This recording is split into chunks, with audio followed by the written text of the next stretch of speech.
looking at? It's not time yet. When you have a child who's got issues right from birth, out of the gate, you don't realize what's ahead of you, obviously, because if we had a crystal ball, well, none of this would be so much fun.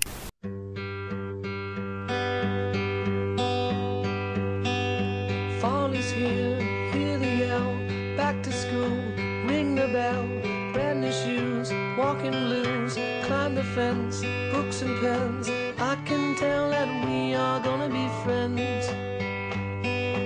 I can tell that we are gonna be friends. Autism. It's a word that's been in the press a lot lately. 1 in 110 8-year-olds are now diagnosed on the autism spectrum. And autism affects 1 in 63 families. But when SNAC, the Special Needs Activity Centre for Kids, first opened 7 years ago, there were few opportunities for children with autism to do what most people take for granted: be children. I started SNAC when Joseph, my son, was 7, and no one knew what autism was. No one knew how we were going to teach this little boy how to do anything. The highlight of his afternoon was going to therapy, which I thought, isn't that sad for a little boy?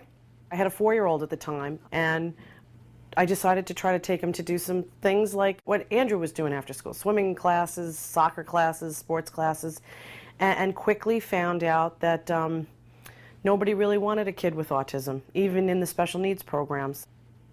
So Joe and I decided that we would start our own program. We had like 6 kids. Actually, the first week no one came, which was very exciting. Then everybody came. Then we had about 6. Doing what was right, the right way, and at the right time, SNAC has expanded from 6 kids in a basement to 150 children participating in swimming, yoga, music, soccer, basketball, art, and more. A total of over 23 hours of activities per week. This program, I had no intention of this being a program where you show up every week and it's the same thing every week. This was all about giving the kids an opportunity to practice the things where they really had deficits. SNAC has been recognized by NBC News, featured in Spectrum magazine, and this past April, I had the honor of introducing Jackie at the United Nations World Autism Day, where she delivered a passionate speech on the impact of autism on the family. Now in its 7th year, SNAC's role is changing in ways that Jackie had never imagined. So we're going to probably start when the kids get situated, okay? The lights are going to be on, so nobody's afraid of anything, right?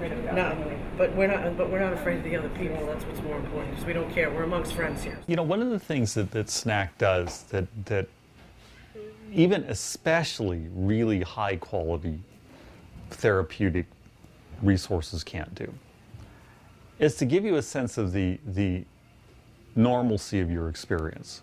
Before I had children, I pictured the ideal family, my husband and I, 2 kids. My expectation of family life as the oldest of 6 kids was that it's kind of, there's generally a circus. You're there, the kids are running wild, there's a lot of activity always, there's always something going on in the house. I would say originally my wife and I probably were planning on having 3 kids. We ended up only having 2, partly because of Dusty's special needs. I didn't know anything. I didn't know my son had a disability, because he looked normal, he was running, but he wasn't talking. One day I was in front of my computer and I entered into the search engine, late talking children, and every website about autism came up. I think the day that one's child is diagnosed with autism is probably the scariest day of most people's lives.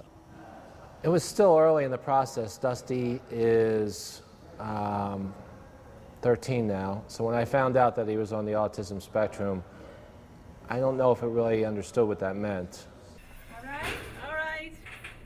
People have normal children that can go to the park. With my son, you couldn't bring him to the park because he'd it'd be so high, but he couldn't settle himself. And then you might grab other people's food, and you're trying to explain he's autistic, and people can't get it. You have an autistic child, and your social life changes. Friends that you used to go and see, and they'd want to go out and do something, well, they have to understand you're on call all the time. Some don't get it. Guess what? After a while, you don't see them as much anymore. it's hard to stop and reflect about how much you care about your child, how, you know, how great your love is for your child, because you're never away from them. You know, you're always dealing with your child and the issues involved in your child's education in one way or another. Helpless, I think, is a good term to use. You feel powerless to help your child, which as a parent is what you're there for. Something that I'm very grateful for about SNAC is what it has evolved into. What I thought it was going to be was a place where people could drop off their kids and, you know, feel safe, and the kids take a class and the parents come back and they pick up the kids and everybody's happy.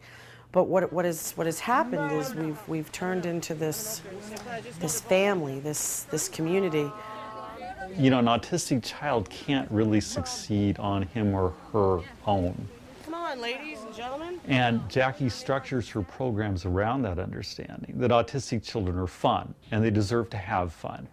That their families shouldn't be taken out of the process of development, but need to be incorporated into that process of development. As SNAC has introduced this idea of connectivity and integration and knocks down the barriers of isolation, in a broader sense, it brings healing. And that's not a feeling you get that often.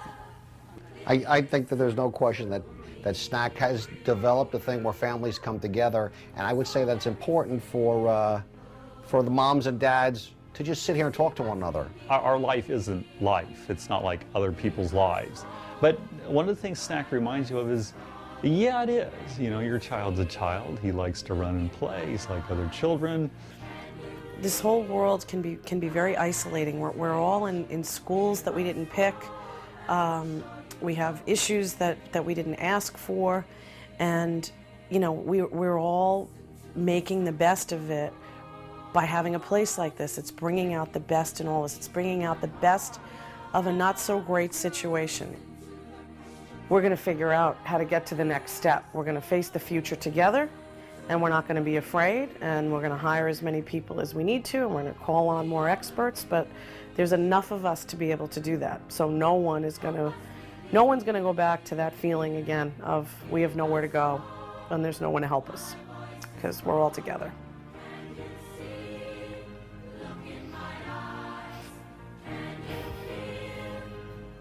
That's true. Living with autism is hard. Some call it relentless. SNAC provides the building blocks of integration for kids and their families. It allows kids to play and interact with other kids, bringing them out of their own isolating world that they struggle so desperately to stay in. And it empowers families, not only within families, but also within the community and society. If you or any of your loved ones have been touched by a child with special needs, please help this wonderful organization continue their good work. And if you've not yet been touched, allow yourself to be. This is the place that you can feel confident, comfortable, that you have really made a difference in the quality of the life of a family, just trying to get through every day like the rest of you are. And I assure you, there isn't a person who comes to SNAC who doesn't help us. There isn't a person. So allow yourselves to do that.